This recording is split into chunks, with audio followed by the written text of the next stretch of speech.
This week we are focusing on dramas, and today specifically, we are going to be analyzing different scripts of different dramas in readers' theaters. Yesterday, we talked about the characteristics of a drama. I want you to continue to reflect on any personal experiences you have had with theater. Maybe you attended a local play or a Broadway musical in which characters were acting in front of a live audience. Here are some examples.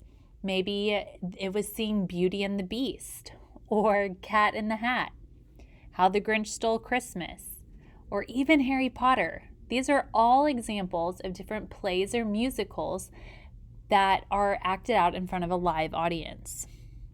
We will be exploring many different examples of scripts and noticing the characteristics of each one. Later this week, you will have an opportunity to participate in our own class readers' theaters groups to exercise what you have learned. Today, I want to teach you that scripts can look a variety of ways. We will analyze different characteristics used in readers' theaters. You may be asking yourself, what is a readers' theater? And I know many of us might have some background experience with readers' theaters. But a readers' theater is used in class for a variety of ways. It gives students an opportunity to perform by reading scripts created by grade level books or stories. It's also a great way to build our expression and our fluency when we're reading out loud. So now what we're going to do is take a few minutes and analyze 3 different scripts of readers' theaters and the characteristics that each one has. So this first one is Chicken Little, and we're going to be looking at the characters and the stage direction. So this is the script for Chicken Little, and as you can see right here at the top, it has all of the characters. This particular script has 7 roles. We have a narrator, Chicken Little, Cocky Locky, Ducky Lucky, Goosey Lucy, Turkey Lurkey, Foxy Lady. And you can see that each role for each character is sequenced down below on which lines are read by who. So it starts off with a narrator, and we know yesterday we learned that a narrator speaks directly to the audience because they're giving some background information to the story. When it is really important with readers' theaters that you read with expression because you're almost acting this out as if you were in front of a live audience. But what I wanted to draw our attention to is sometimes in scripts, you might have characters, sometimes called a chorus, where multiple characters have to say the same line. So for example, Chicken, Cocky, and Ducky all have to say, "Oh, Goosey Lucy, the sky is falling. We are going to tell the king." When all 3 of them are stacked like this, that indicates that they should all 3 say this line together. Again, sometimes it tells us in the script directions, the stage directions, what we should be doing. So again, it says all together. Now I want us to look at A Night of the Blizzard. Night of the Blizzard is another example of a readers' theater in which we have 1, 2, 3, 4, 5, 6, 7, 8, 9, 10 different parts. But something you might notice right away is that there are 6 narrators.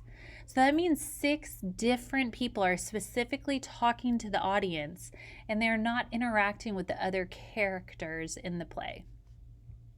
So right away you see narrator 1 begins with introducing the setting to our audience so that everyone gets a really good feel for where this script and this play takes place.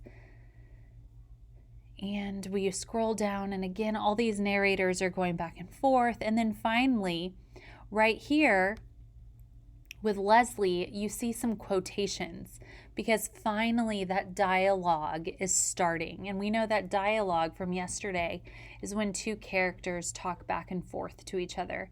And a play or a script is made primarily of dialogue. And finally, I want us to look at Wedgie and Gizmo.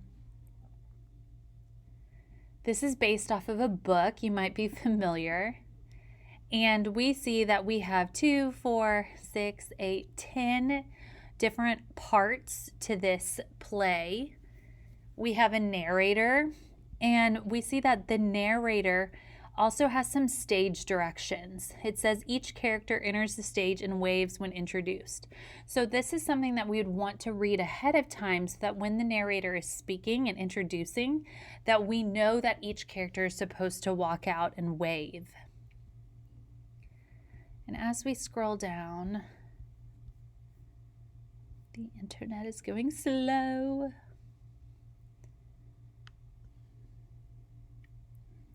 As we scroll down, we see lots of different stage directions. Doesn't he look, whoops. So looking at Elliot, do I have to? When Elliot says this line, we want to make sure that Elliot is actually showing the emotion behind saying that line. He is slouched, he's frowning, it's like he's disappointed, like, ugh, do I have to? So it's really important to read those stage directions if your role was Elliot so that you can properly portray his character in the correct way.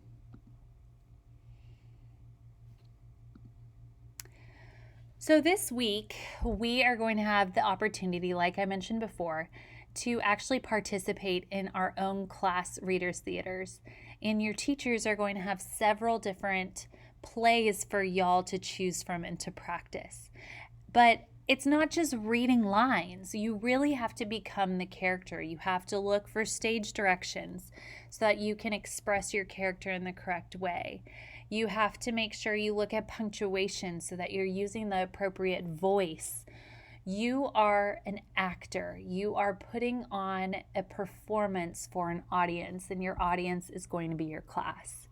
So today, let's just talk about today. Today, you're going to be reading for 20 minutes in your independent reading book. And afterwards, I want you to spend some time exploring a variety of readers' theaters on your own. So this website takes you to a bunch of different readers' theaters. Some of the titles might look familiar to you, like Paper Bag Princess, where they take a book and they adopt it into a readers' theater so that children can act it out in their classroom. The number next to the readers' theater is the number of roles.